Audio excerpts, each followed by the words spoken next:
तो जैसा कि आप देख रहे हैं, हमने ये रेख्ता की तरफ से मंगाया है जनाब जॉन एलियस साहब की बुक कोई रहता है आसमान में क्या, जिसकी प्राइसिंग आई है हमें तकरीबन 314 रुपये।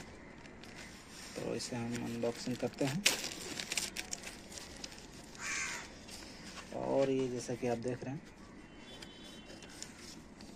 ये इनके साथ इन्होंने लिख के दिया हुआ है, आदाब, thank you, billing slip, Rekhta foundation. और ये रेख्ता फाउंडेशन हर साल दिल्ली में ऑर्गेनाइज़ किया जाता है 12, 13 और 14 दिसंबर को।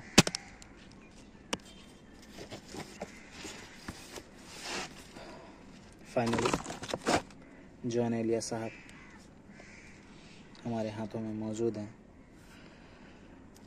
देखते हैं और क्या क्या है। रेख्ता पब्लिकेशन, ये है एक ज़ब्र इत्तेफाक नहीं, ये है एक ज़ब्र इत्तेफाक नहीं, जॉन होना कोई मजाक नहीं। बेशक जॉन होना कोई मजाक नहीं है। जिस तरह के इनके कलाम है, हाँ, तो इनका बुक का भी कोई रहता है आसमान में क्या, जॉन एलियस पर लिखे गए कुछ चुनिंदे लेख। संकलन है खालिद अहमद अंसारी और अनुवाद है इनका आमिर इमाम का।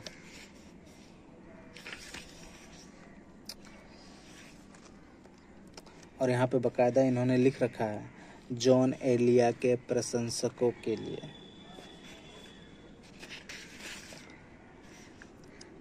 मैं भी बहुत अजीब हूँ, इतना अजीब हूँ कि बस खुद को तबाह कर लिया और मलाल भी नहीं। जॉन एलियस 1931 से 2002। लेकिन ये हमारे दिलों में आज भी जिंदा है। अपनी बात आखिरी दिनों में जॉन साहब अक्सर कहा करते थे, सोच रहा हूँ हिंदुस्तान चला जाऊँ, वहाँ मेरे बहुत चाहने वाले हैं, सर आँखों पर बिठाएंगे सबसे बढ़कर मेरी बहन नजफ़ी, अपने पैसों में से कुछ पैसे उसे भी दे देना चाहता हूँ, वहीं रह जाऊँगा। यहाँ बहुत से अपनों के होते हुए भी मेरा कोई घर नहीं, कब तक किसी के दर पर ऐसे किराएदार की हैसियत से पड़ा रहूँगा। वैसे आपको बताते चले, जॉन साहब जो हैं अमरोहा से ताल्लुकात थे इनका। पार्टीशन के बाद ये पाकिस्तान चले गए थे, लेकिन इनके दिल में हिंदुस्तान के लिए मोहब्बत हमेशा ही रही है। और इरादे बांधते जोड़ते जॉन रहे ना उनकी बहन। हाँ, मतलब जब तक ये सोच रहे थे कि हिंदुस्तान जाऊं, तब तक ना तो जॉन एलियस साहब रहे ना उनकी बहन रही। पर जॉन एलियस का कलाम धूम मचाता सरहदों पर करता हिंदुस्तान जा पहुंचा, सरहदें पार करता हिंदुस्तान जा पहुंचा। और जैसे वो कहा करते थे वैसे ही उनका कलाम हाथों हाथ लिया गया। बेशक और उर्दू से अपरिचित शायरी के चाहने वालों को भी उनका प्रशंसक बना गया। इसी दीवानगी ने वहाँ के प्रशंसकों का ध्यान इस ओर खींचा कि उनका कलाम देवनागरी लिपि में भी प्रकाशित किया जाए। परिणाम स्वरूप उनके सारे शायरी संग्रह हिंदी लिपि की चादर ओढ़े अब हिंदुस्तान में उपलब्ध हैं। बिल्कुल, एक तो हमारे हाथों में ही। इस प्रशंसा और स्वीकृति को देखते हुए किताब मैं या मैं के 18 आलेख रेख्ता पब्लिकेशन ने किताबी शक्ल में प्रकाशित करने का इरादा किया है। एक आलेख किताब को हिंदी में भाषा अनुवाद करने वाले जनाब आमिर इमाम का भी शामिल है और किताब का नाम मैं या मैं से बदलकर कोई रहता है आसमान में क्या रखा गया है। मैं रेख्ता फाउंडेशन खासतौर पर सालिम सलीम का शुक्रिया अदा करना चाहता हूँ। उनके प्रयासों से जॉन एलियस का हिंदी पाठकों को उनका जीवन के साथ साथ उनके विचारों और फलसफे के बारे में जानने का मौका मिलेगा।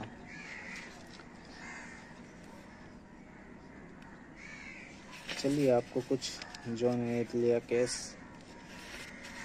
कलाम से रूबरू कराया जाए।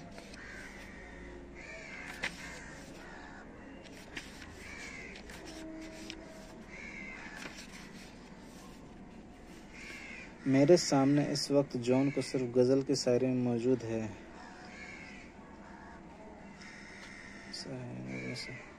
जो रद्द हुए थे जहां में कई सदी पहले, वो लोग हम पे मुसल्लत है इस जमाने में। वाह। जो रद्द हुए थे जहां में कई सदी पहले, वो लोग हम पे मुसल्लत हैं इस जमाने में।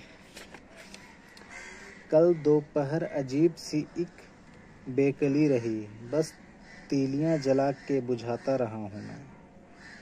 सुबह उसको विदा करके मैं नस्फ सब तक फिरा हूँ आवारा। सुबह उसको विदा करके मैं निफ्स सब तक फिरा हूँ आवारा। मैं की रहता हूँ बस नाज गुरेजा तुझसे, तू ना होगा तो बहुत याद करूँगा तुझको। उस सरापा वफा की फुरकत में ख्वाहिशे गैर यूं सताती है, क्या सितम है कि अब तेरी सूरत गौर करने पे याद आती है। ये आपने अक्सर सुना होगा इंस्टाग्राम के रील्स स्टोरियों पे।